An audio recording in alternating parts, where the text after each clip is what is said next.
So we left off talking about inflation. Here's a, chart that shows inflation in selected cities, or excuse me, selected countries. Let's look here at Brazil. Remember BRIC. Brazil is one of the emerging countries, one of the pots of gold at the end of the rainbow. If you look at Brazil, they had hyperinflation all the way through the 80s and early 90s, and then now since 95, their currency has been stable. And that's because they had new governmental regimes. They opened up their borders. They've done the things like that. And now people want to invest in their country. If you look at Venezuela, Venezuela still, they've had hyperinflation and they're still going up all the way through 2015. And the reason is because they had such an unstable government. If you look at the United States, our inflation rate has always stayed somewhere, pretty consistent right through here, so that people look at our inflation rates. We haven't had hyperinflation, and people want to invest in our currency.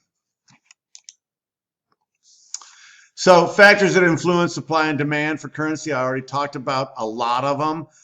One of them is government action. The more the government gets involved, the more the government tries to get involved, the less confidence people have on it. The other thing is the government can intervene and influence their whether the dollar gets weaker or stronger, or their currency gets weaker or stronger, by buying or selling, or taking money out of circulation, or they can actually peg their currency against a basket of goods and keep the basket of goods artificially in low or high. China has what's known as a dirty float, and we've talked about that in class, which means that they consistently devalue their yuan so that they can export a lot and import very little. Therefore, the government is amassing a whole bunch of cash, and the people, remember, when your dollar's weaker or when your currency's weaker, the people suffer. So the people are suffering. So the Chinese government regularly intervenes to keep their currency undervalued in order to amass cash. And that's what they do. And that becomes part of their balance of payments. The balance of payments is the balance sheet of trade. If, in fact, you export more than you import, you've got a surplus. If you import more than you export, you got a deficit. So a trade surplus is just what I said. That says trade surplus there, by the way. Trade surplus is just what I said. When exports exceeds imports, we've never, ever, I don't know if ever, but in the last 50, 60 years, we haven't had a trade surplus. We always run on a trade deficit, which means we import more than we export because we're very rich. We have our dollar is always very strong, and so we buy from other countries. The more money you have, the more you're going to import. So our balance of trade is always negative because we import way more than we export, simply because we have the money and are able to do so. So the modern exchange rates, after the Great Depression and World War II, we started seeking a way of stabilizing currencies. After World War II, the world hated each other and they didn't trust each other. They didn't trust our currencies. We needed a way to stabilize the currencies, so we came in with the Bretton Woods Agreement. It's called the Bretton Woods Agreement because it was done in Bretton Woods in New Hampshire. And what we did was we pegged the US dollar to a set of value for gold. So we basically pegged the US dollar to gold and said, okay, everybody else can peg their currency to our dollar, which meant basically that the world was pegged to gold. Since our dollar was pegged to gold, the world was pegged to gold. That, having your dollar pegged to a hard asset that was valued throughout the world stabilized currencies. People said, all right, it's pegged to gold. If I want to, I can convert my dollars to gold. I can have that gold and sell the gold. or use the gold for whatever you use gold for, jewelry or what have you. So because people trusted that, all right, one of the most valued, probably the most valued mineral on Earth is gold. If we peg it to gold, then it stabilizes things, and that's exactly what happened. And there's a look at the Bretton Woods, New Hampshire hotel, the Mount Washington Hotel in Bretton Woods, New Hampshire. And it's really interesting, as if you come to St. John Fisher down East Avenue, if you're coming from downtown and you're coming down East Avenue to St. John Fisher, on the left, there's a street called Bretton Woods. And it's named after the Bretton Woods Agreement. I'm not sure why it is, but it is. It's called Bretton Woods, and it was the Bretton Woods Agreement. Bretton Woods really was dissolved in 1971. I'm going to move myself. Bretton Woods was dissolved in 1971. The reason that the Bretton Woods was dissolved in 1971, or we weren't pegged to gold anymore in 1970, and I remember when that happened. I was 10. When we weren't pegged to gold anymore, is because there wasn't enough gold worldwide to peg the dollar against. So as economies emerged, we saw no reason for that. We were pretty much at peace, although we were in a Cold War with Russia. We were pretty much at peace. People were making up, and we could float our dollar or put the dollar on a supply and demand, just like a stock, just like anything else. At that point in time, the International Monetary Fund was established and the World Bank was established. Today, most advanced economies, not most, all advanced economies, their dollar, euro, pound, yen, whatever it is, yuan,